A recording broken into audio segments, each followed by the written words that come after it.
Exam 4 is on Tuesday. Okay, great.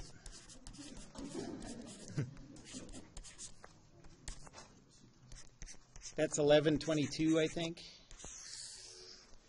And the topics are free body diagrams,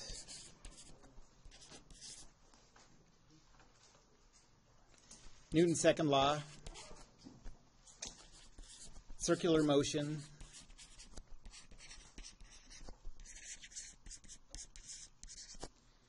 and all the stuff before it's cumulative. I'm going to do one more circular motion example today, but basically we're done with all of this stuff.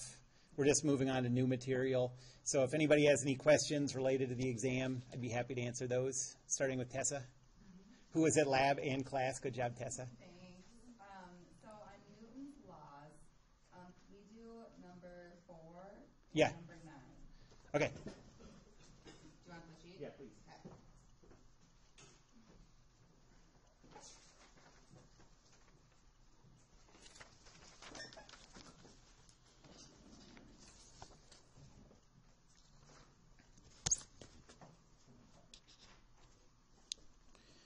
Okay, so this is Newton's second law.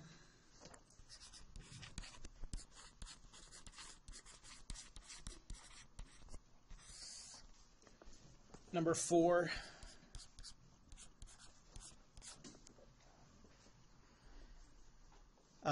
So 1 kilogram scale rests on the floor. A 60 kilogram person stands on the scale.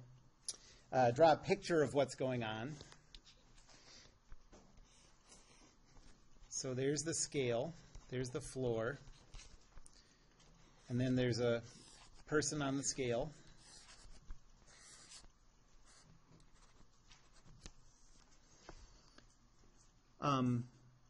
And now calculate the force vector the scale applies to the floor. Okay, so a free body diagram of the, well, we want the force vector the scale applies to the floor. So there are two choices that we could make of bodies to isolate. Is that true? Really, there's sort of two ways to go about it. I think the quickest way to do it, for sure, is to isolate the person and the scale together. But I'll show another way to do it after this.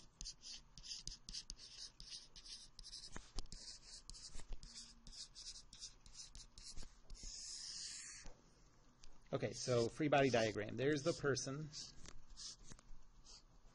There's the scale. And so all together, the isolated body has a mass of 61 kilograms. There's a weight force down of 61 times 9.81.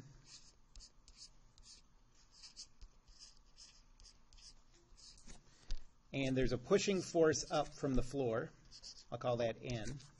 And this is what we're trying to find, the force, well, almost this is what we're trying to find. We're trying to find the force on the floor by the scale. This is the force on the scale by the floor.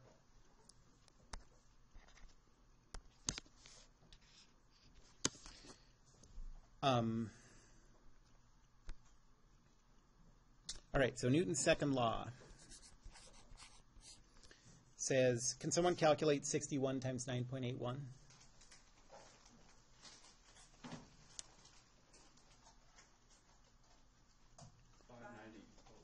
ahead. 598. Okay, and that's in the y direction, so let's do it as vectors. 0. 598.41. And that's negative. And then n is acting in the positive y direction, so 0n.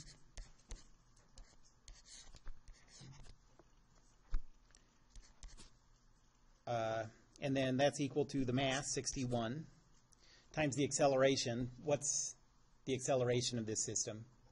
Just standing there, so it's zeros. So the first equation says 0 equals 0. Doesn't help. The second equation says negative 598.41 plus n is equal to 0. So n is equal to positive 598.41. The problem doesn't ask for that variable value. It asks for the vector. And so to get the vector, this is the force on the scale by the ground.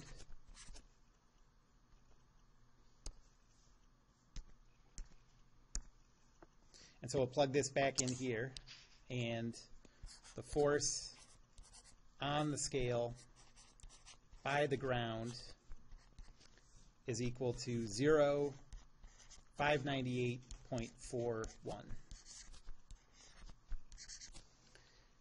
Then we can also think of this as going this way, 598.41. And so Newton's third law then says the force on the ground by the scale, you can think of it two ways. It's equal and opposite to this, so you could think of it as just down at 598.41. Or you can just multiply negative 1 times both of these components, and you just get 0, negative 598.41.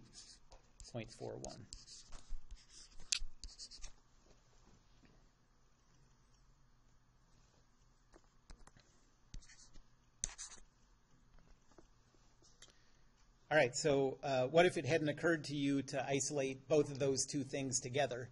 You can also do it by isolating things one at a time. You just have to do two separate bodies.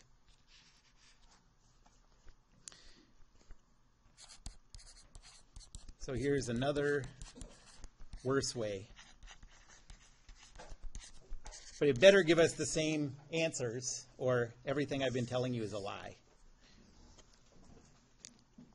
In Newton's third law, is that the force being applied on the scale by the person then? So Newton's third law always deals with just switching, in a single contact force, switching what body it's being applied to and what body is applying it. So we calculated the force on the scale by the ground, and so Newton's third law tells us on the ground by the scale. Okay. Okay, so now this time let's isolate, well, the first thing, I think a likely way to think about this is, well, we want to figure out a contact force with the scale, so I'm going to isolate the scale. Makes sense. Let's just see what happens.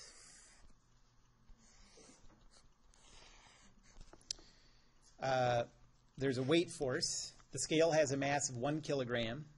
So 1 times 9.81 is 9.81 newtons. And then there's a pushing force up from the ground. And this is the force we want to calculate. But then there's one more force now, too, as you go around the boundary. What else is touching the boundary? The person, yeah. And the person is applying some force. I'm going to just call this R for now, because the person's name is Reginald.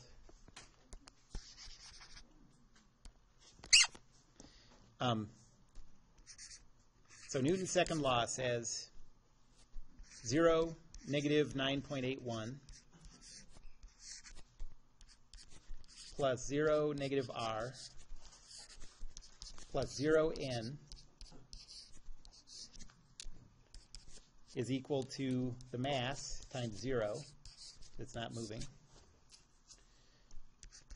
So the x component says 0 equals 0. The y component says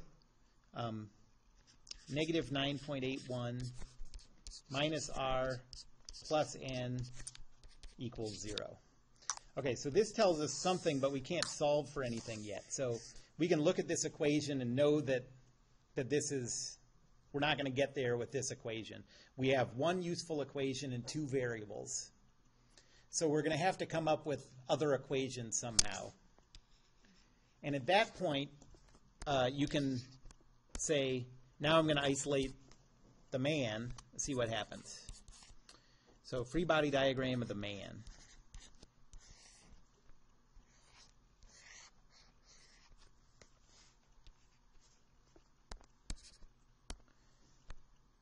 There's a weight force.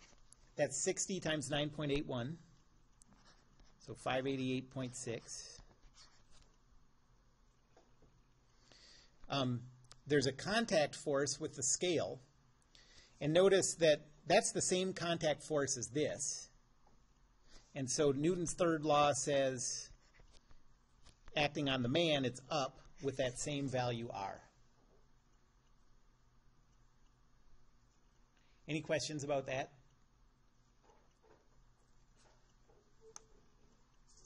So Newton's second law says 0, negative 588.6 plus 0R is equal to 60 times 0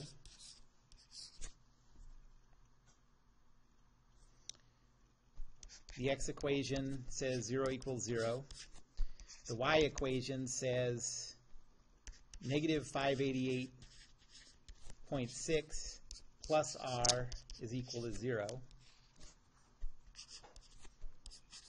So r is equal to 588.6. And now we can plug that into this equation. And it tells us that negative 9.81 minus 588.6 plus n is equal to 0. So n is equal to whatever it was before, 598.41.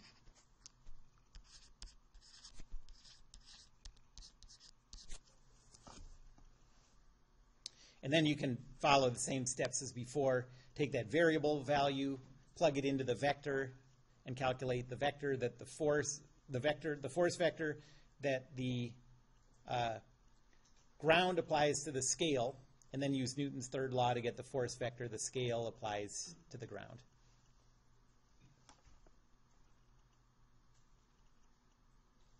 Any questions about that one?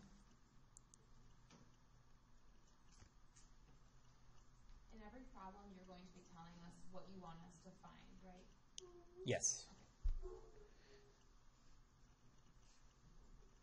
And one thing to keep in mind is when you choose the body to isolate, you're always going to have to know its mass. So just practically speaking in these problems, like you would look at this problem and it says you want to calculate the force, the scale applies to the floor. So we want a force on the floor. So your first thought is, I'd like to isolate the floor. But then you look at the problem and it doesn't say anything about the mass of the floor. That's a hint, you know. You can't isolate something you don't know the mass of. And so you have to instead isolate something where you do know the mass. Okay. I think on your answer key, Mm-hmm. you have like the force, like it's kind of like. Yeah, right. It has components. Yeah, This is, so I haven't updated these solutions in a couple of years, and that's a way I used to talk about it. This is more in line with the way I talk about it now. Okay. So I should adjust those, yeah. Okay.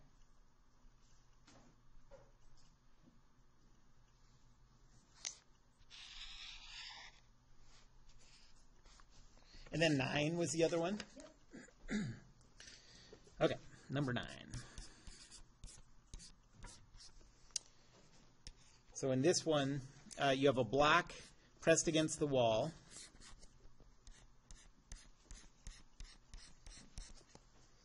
The block has a mass of 8 kilograms. And then there's a force vector applied to the block at an angle of 35 degrees above the horizontal. And the force is 150 newtons. And at this instant, the block is sliding down the wall. And we want to calculate the acceleration of the block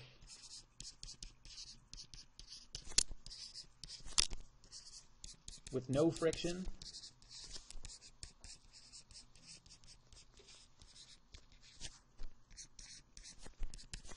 and then what's the acceleration of the block with friction. I'll just do, it actually asks to do it twice with 2 different values of the coefficient of friction.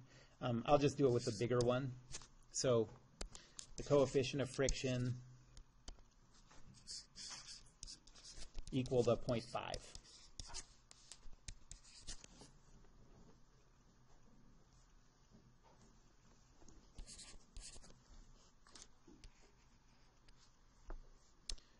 Okay, so for part A, there's no friction. In both of these, since these are rolling, sliding type problems,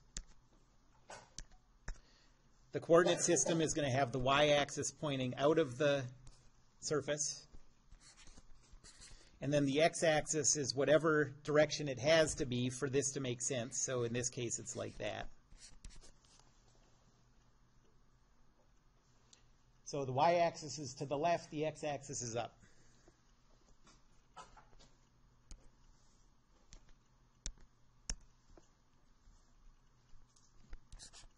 So free body diagram of the block.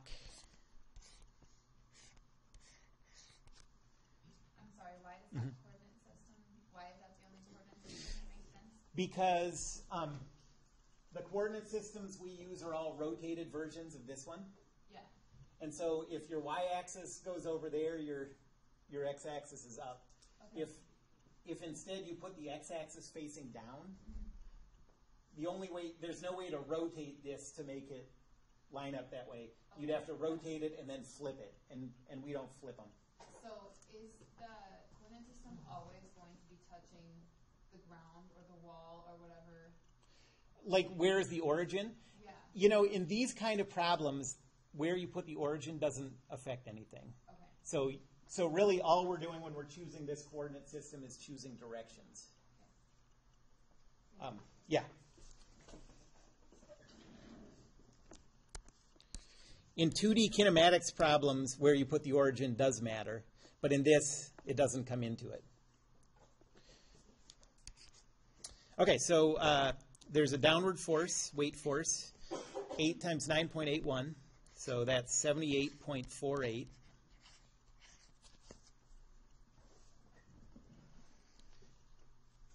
And then there's a pushing contact from the wall. I'll call that N. And then there's this angled force of 150.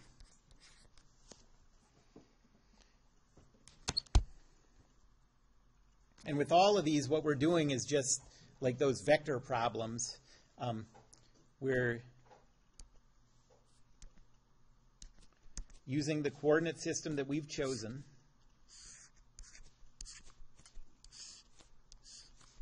There's x, there's y.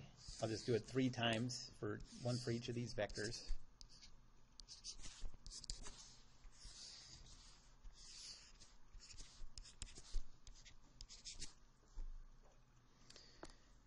And the vectors we have to represent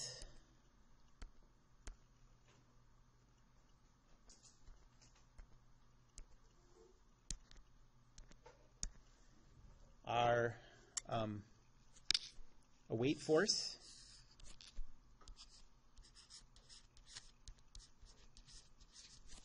a normal force,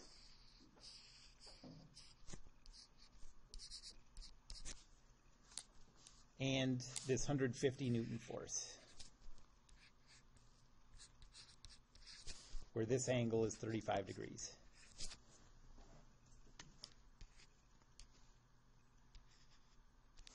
And we've done those kind of problems, a lot of vector problems like that.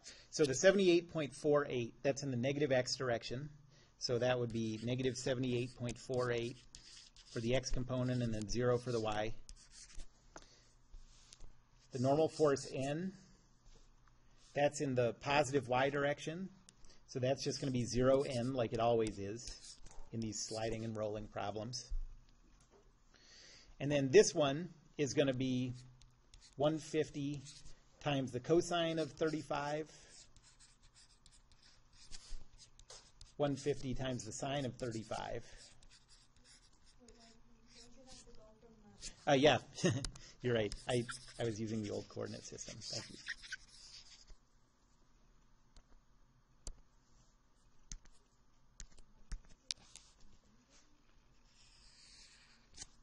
Okay, so, yeah, what's the angle going to be for that? Yeah, you got to go, so you have to go from the positive x-axis, 90, 180, 270, plus 35 gives you 305. So 150 times the cosine of 305, 150 times the sine of 305,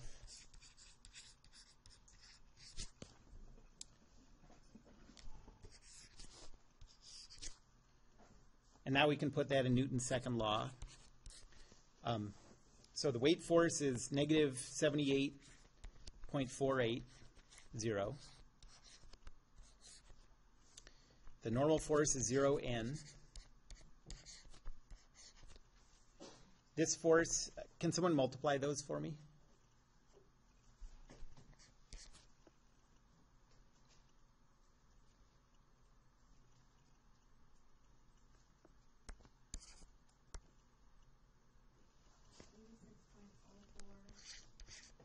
Okay. Okay, thanks.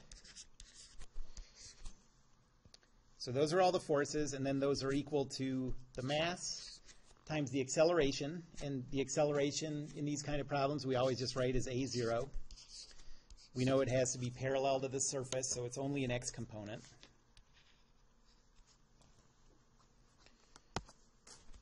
The x equation tells us negative 78.48 plus 86.04 is equal to 8a.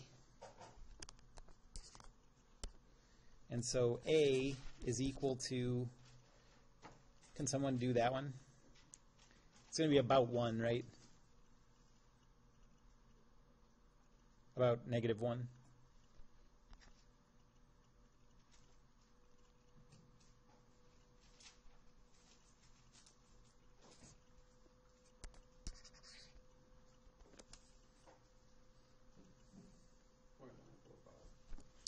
.945. And so then you can take this variable value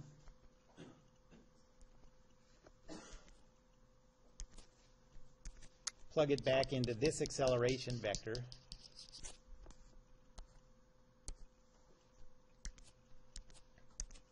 and you get that the acceleration vector is negative 0.945.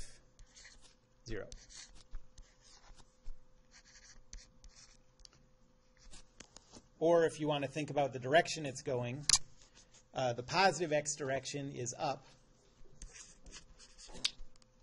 So negative x direction is this way with a magnitude of 0.945. Okay, so is it speeding up or slowing down?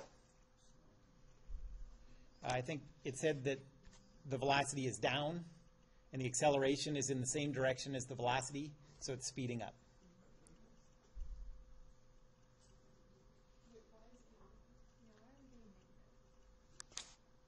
For what? For A? That's positive, isn't it? Dang! Positive. Okay, so now I ask you, is it speeding up or slowing down? Now it's slowing down, because if you do the math right, the velocity and acceleration are in opposite directions, and so it's slowing down.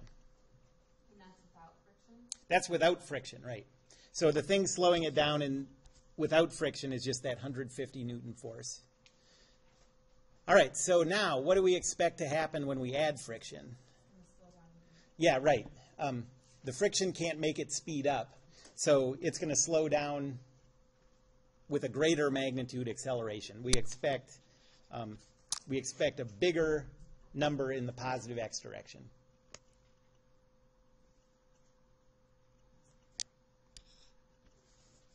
Any questions about the first part?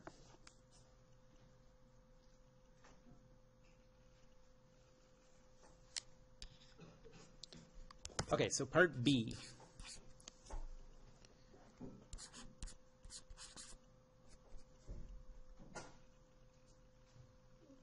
Free body diagram. We have the weight of 78.48. We have the normal force. We have the applied force of 150.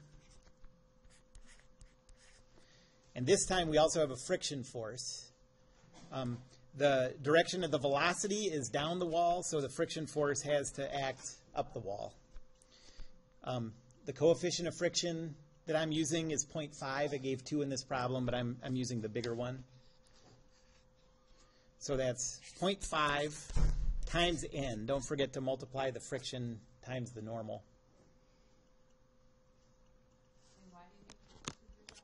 That's just intuitively the reason you need to do it is, do you think it would be harder for me to push this table horizontally like this, or with 1,000 pounds of weight sitting on it? You know, that extra weight that's pushing the contact together more increases the friction. And so that's what that n does there. It says if you double the contact force, it doubles the friction force.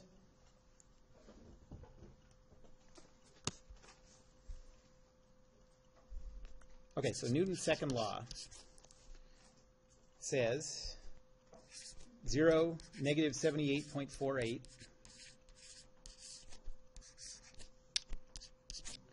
plus 0 n plus this, since we're using the same coordinate system, this 150 Newton force is the same as it was in part A. So 86.04, negative 120.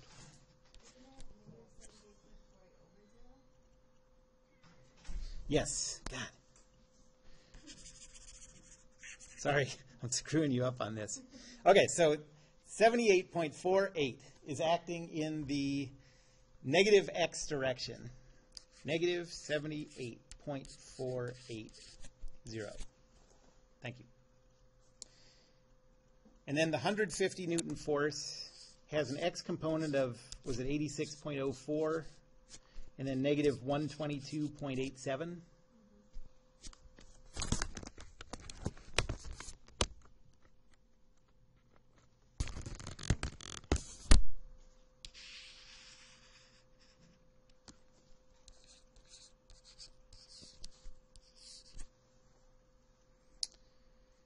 And then the last thing we need is the friction force. That's in the positive x direction.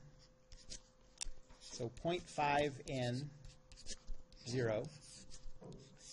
And all those add up to be equal to the mass times the acceleration.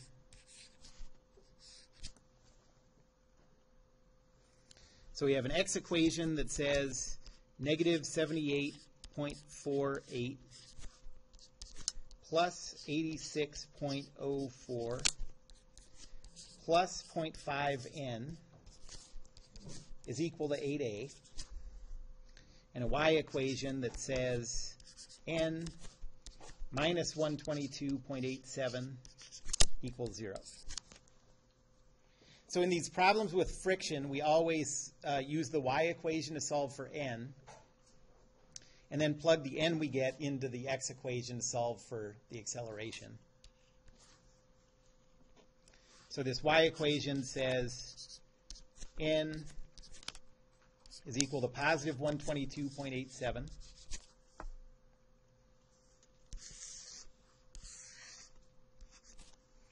plug that into the x equation, you get negative 78.48 plus 86.04 plus 0.5 times 122.87 is equal to 8a. And so, could someone calculate A? Positive 8.62 meters per second squared.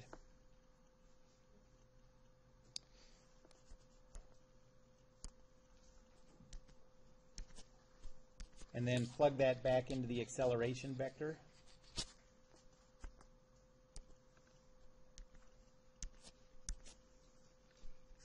You get the acceleration is 8.62 for an x component, 0 for a y component, meters per second squared. Or if you want to think about it in terms of a direction and a magnitude, that's the direction. The magnitude's 8.62 meters per second squared. So we expected it to be slowing down more than it was in the first case. Is it? Yeah, it's still, we know it's slowing down because that's the opposite direction of the velocity, and it's slowing down more because 8.62 is bigger in magnitude than 0.945. Any questions about that one? So the one I didn't do is for a coefficient of friction of 0.05. What that means is the block, in the example I did, the block and the surface have more friction between them. The two materials have more friction. With 0.05 as the coefficient, it would be two materials that have less friction.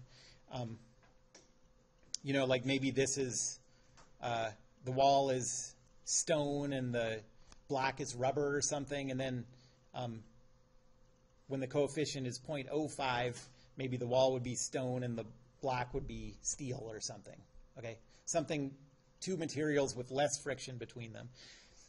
So what do you expect to happen with the acceleration when we have the smaller coefficient of friction? It's going to, so with the bigger coefficient of friction and with no friction, it was slowing down in both cases. So we expect it to slow down somewhere in between those two. Okay. Any other problems you'd like me to do?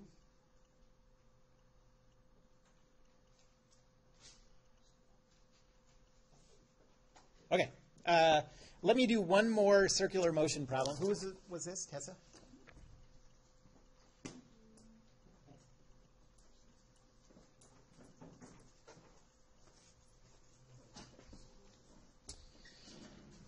I mentioned this equation last time, but I didn't do an example where we used it. So back to circular motion.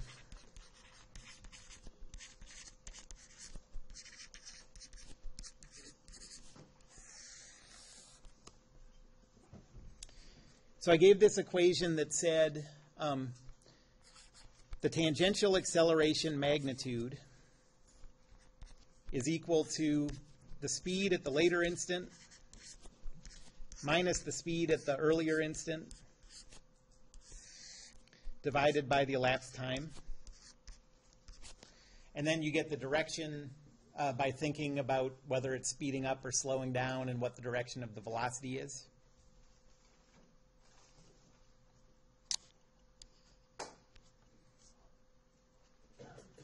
Okay, so let's say that there's, so as an example, let's say that there's a mechanical arm connected to a mass.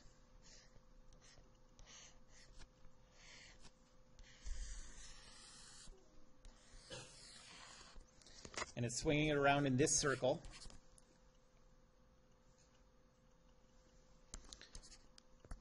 And let's say the object starts at rest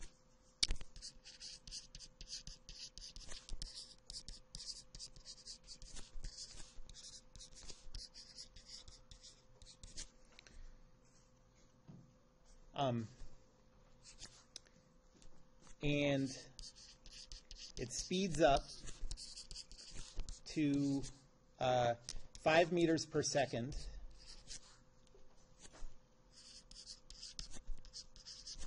over the next 2 seconds.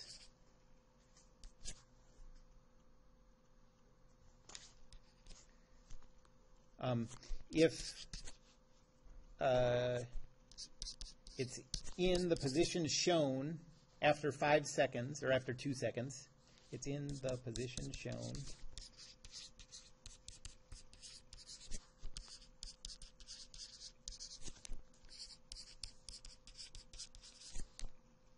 after 2 seconds. First, what's the acceleration?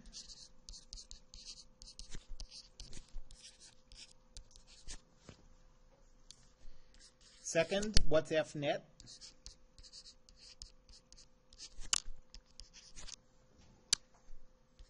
And third, what's the force vector applied to the mass by the arm?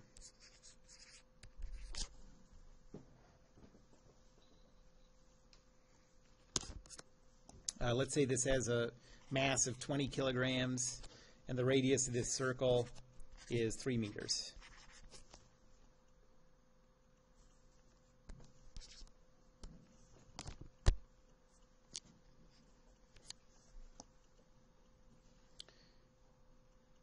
And the way I'm picturing this up is this way, you know, so gravity is acting down towards the bottom of the page. Is this a tetherball problem? No. So the view we're going to take is the view where we can see the circular path like it's already shown.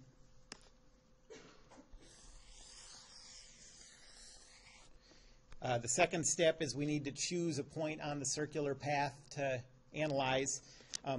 We don't get to choose in this problem. We're told that we have to analyze it at this point.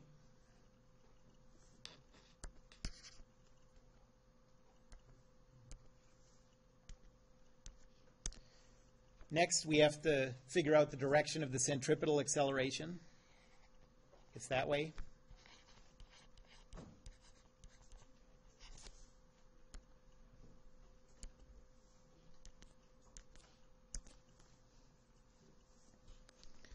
So A centripetal is v squared over r, pointing in the positive y direction. What v do we want to use? There's a whole range of v values that happen in the motion of this object.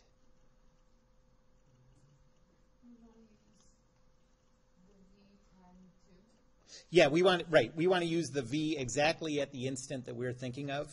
So that v in this case is equal to 5. The radius is equal to 3. And so that's 25 divided by 3 is 8.33.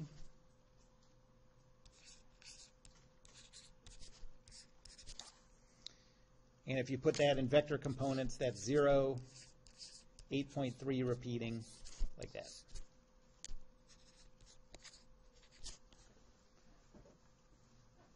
If this was a uniform circular motion problem where the speed was constant, that would be the total acceleration. But in this case, we're going to have a tangential because the speed is changing.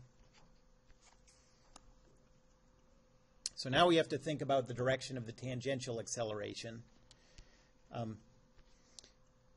The object's rotating, whatever that is, counterclockwise.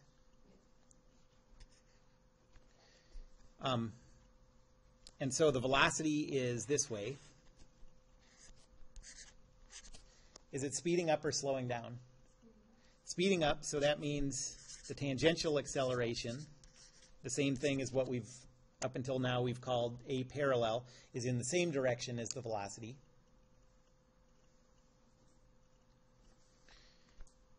And the magnitude of that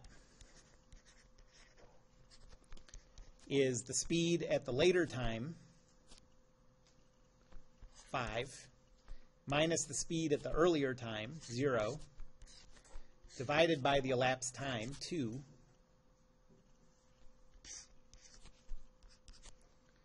so that's 2.5 meters per second squared this way. Or in vector components, that's in the positive x direction, so that's 2.50. Could you quickly just go over, I mean, I get how you did it, but could you just walk through the 5 minus 0 over 2? Yeah. So I'm using this equation here that says the magnitude of the tangential acceleration is the later speed minus the earlier speed divided by how long it takes to get there.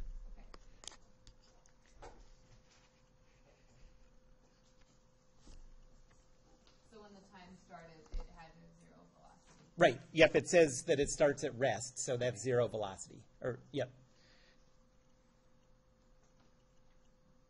Okay. So now the total acceleration is equal to the centripetal plus the tangential.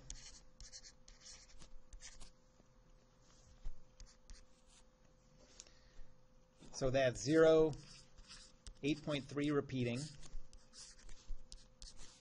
plus 2.50, and that gives an acceleration vector of 2.5, 8.3 repeating.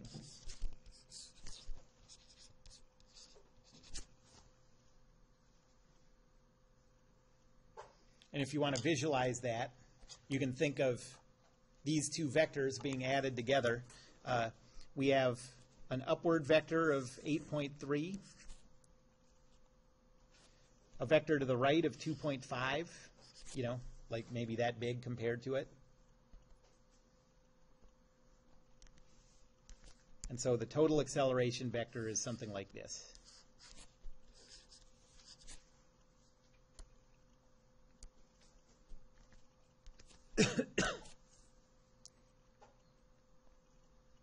Any questions about getting the acceleration?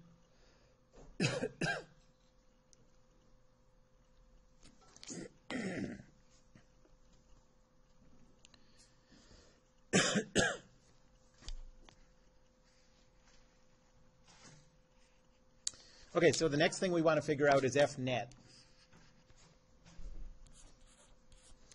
And so for F net, we're going to use Newton's second law. Newton's second law says if you add up all the forces, that's equal to F net. And that has to be equal to the mass of the object you're looking at, 20 kilograms in this case, times the acceleration vector. So 20 times 2.5, 8.3 repeating.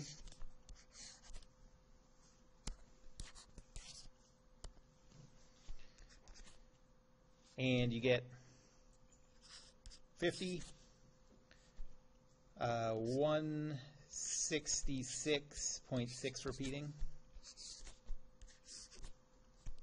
newtons.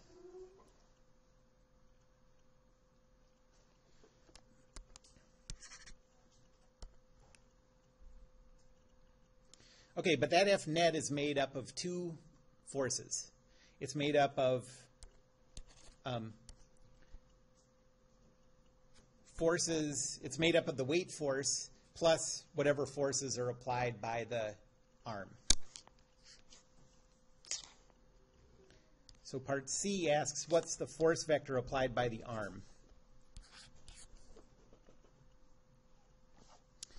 And for that one, we need a free body diagram of the mass.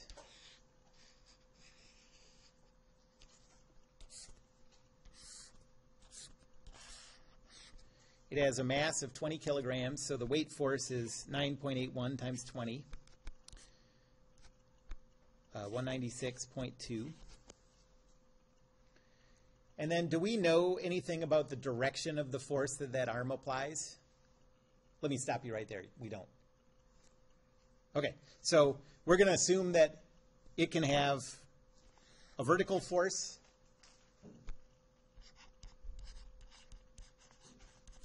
and a horizontal force.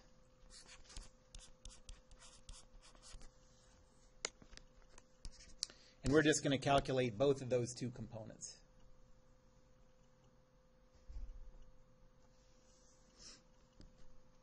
Okay, so Newton's second law says 0, negative 196.2, plus F horizontal, 0,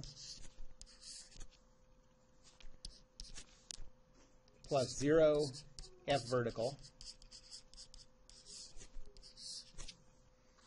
And all that's equal to the mass times the acceleration, the same acceleration we used before.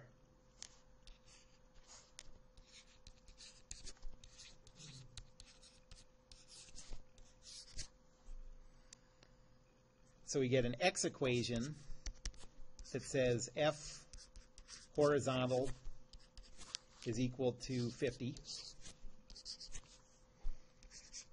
And a Y equation that says negative 196.2 plus F vertical is equal to 166.6 repeating.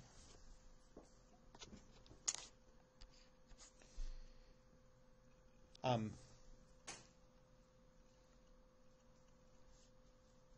so if we solve for F vertical,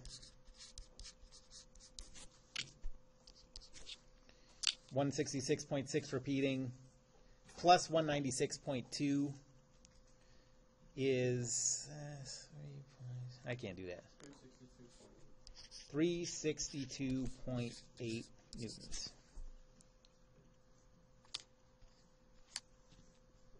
Okay, so the force vector on the mass by the arm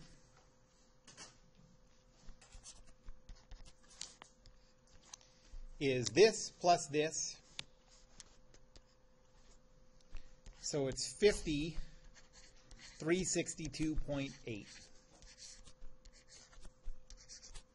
So how can it be that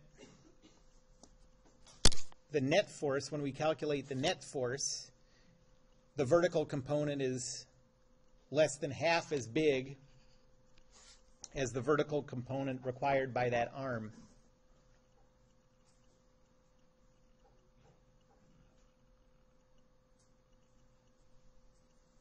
Well, the answer is, that net force is the weight force plus the force applied by the arm. That's just saying what's the total force that has to be applied so that this mass goes through the motion we know it does. But the arm has to apply that force that's required to make it go through that motion. And in addition, it has to counteract the fact that gravity is pulling it, is actually trying to resist that motion. So the arm has to it has to compensate for the force that gravity is applying in the wrong direction, kind of.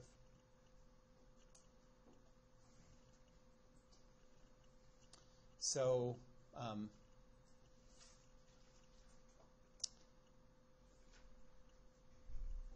if forget it. Any questions about that? I was going to give a crazy example. I don't think it would help. Any questions about that one? Yes. I'm sorry, can you tell me why you were finding F vertical and F horizontal in order to answer? Well, there's two ways to think about it. You could just think about it as we don't know anything about the direction of the force that arm applies. And so we're just going to calculate both components of that force. I could have just thought of it as a force vector with an x and a y component. I just instead thought of it as we know it's going to do something horizontally and something vertically, and we'll just calculate both of them.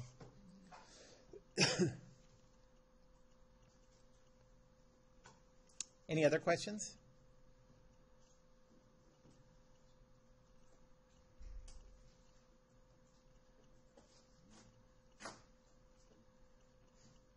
Want to do the loop-de-loop problem we did in lab today?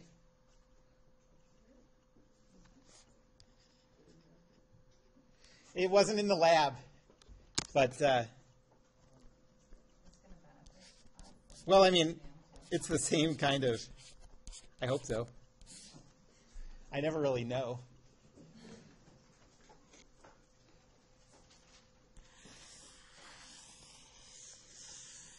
So Danielle was asking me about this in lab. Okay, so say you have a motorcycle.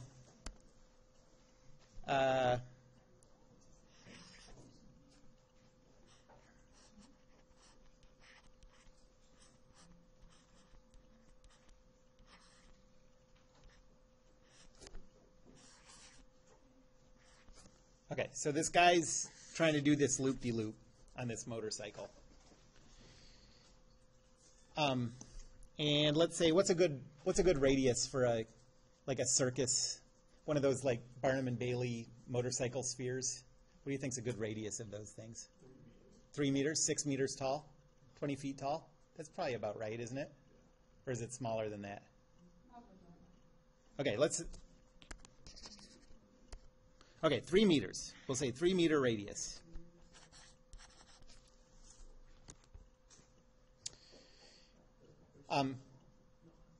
And let's say he has a mass of 100 kilograms. Well, him and his motorcycle together. Motorcycles are heavier than that. Let's say, what do you think, 200 kilograms?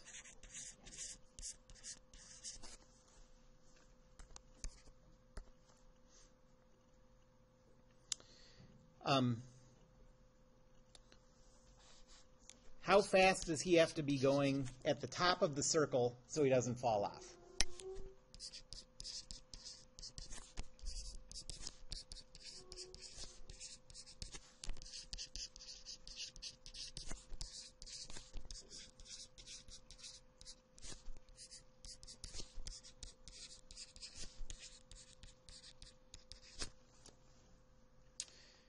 All right, well,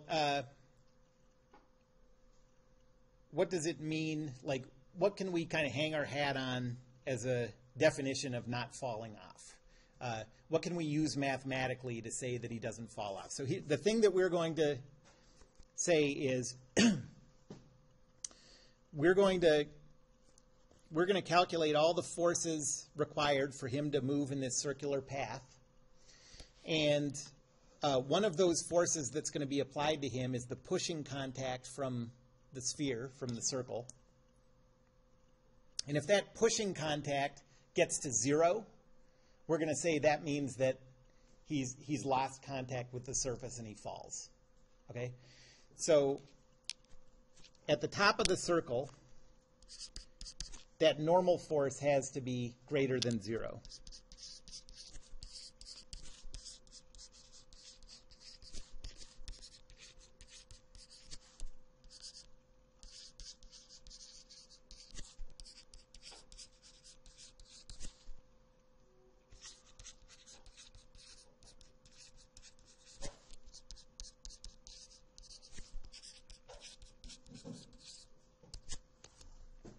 Okay, so we're going to analyze, this is a circular motion problem. Is it a tetherball problem? No. So we're going to use a view where we can see the circular path, and the point that we want to analyze is right here.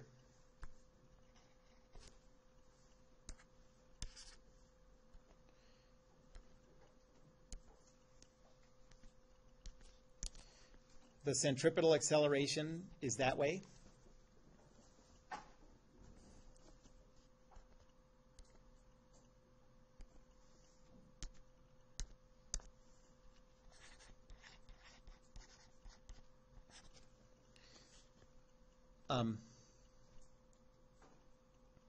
So the centripetal acceleration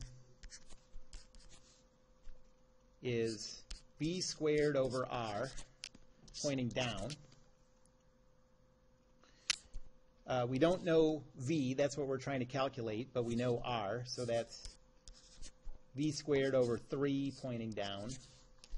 And that's our negative y direction, so I'll write that as 0, negative v squared over 3.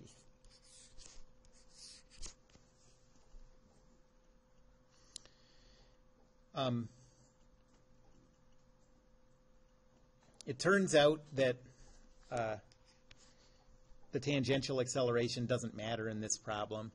We don't have any information to figure out how much he's slowing down or speeding up anyways. So our total acceleration is equal to a centripetal, and we'll just ignore the a tangential.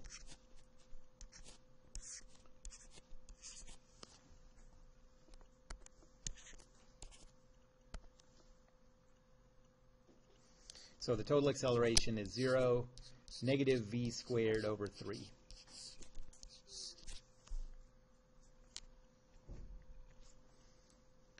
So now that we have the acceleration, we'll do free body diagram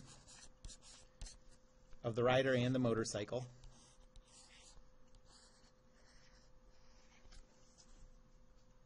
Upside down.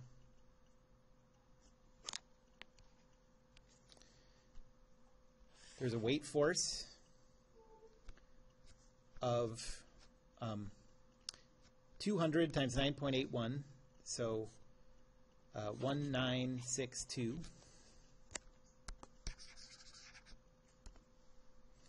And then the only other place that the outside world contacts the boundary is at the wheels, and that applies a normal force, like that.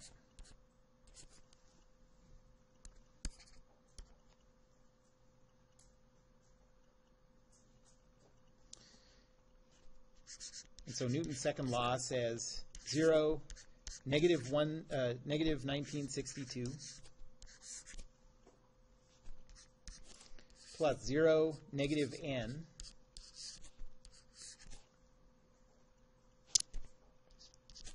is equal to the mass times 0, negative v squared over 3.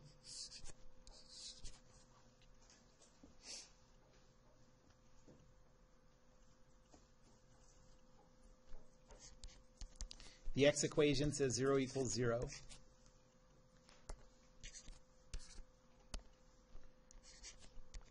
The y equation says negative 1962 minus n is equal to negative 200 v squared over 3.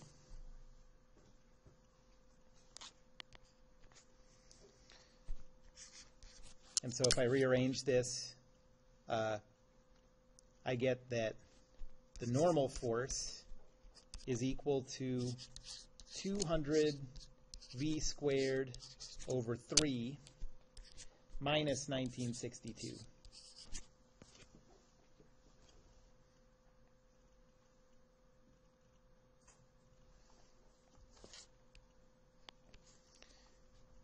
The restriction that we made, the definition that we made of losing contact with the, of not making it around, is when that normal force goes to 0. So anything is going to work as long as the normal force is at least 0. And that means that 200 v squared over 3 has to be at least equal to 1962. If it's equal to 1962 or smaller than 1962, he falls off. So 200 v squared over 3 has to be greater than or equal to 1962.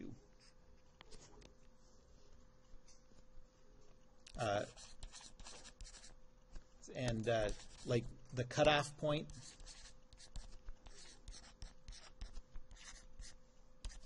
is at 200 v squared over 3 being equal to 1962.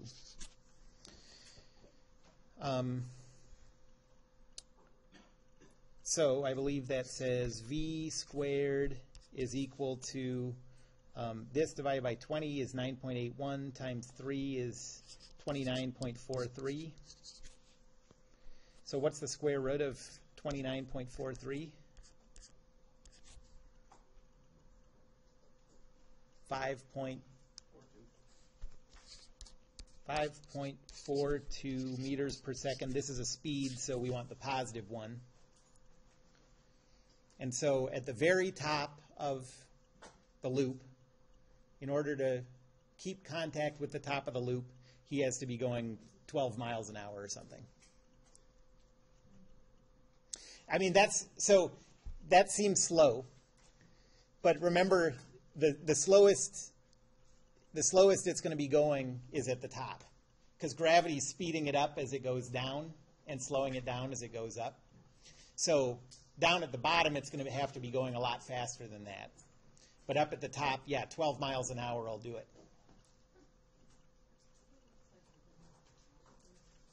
But if you, like, even just look it up on YouTube or something, like, there's a huge change in their speed from when they're at the bottom to when they're at the top. At the top, and then they look like they're sort of stalling out at the top. But this is the minimum speed they have to be going at the top. Well, they're not getting in and just going, they go this way. Yeah. Until they get there. Yeah. Uh-huh. They're not jumping right in. Right. Okay. Test on Tuesday.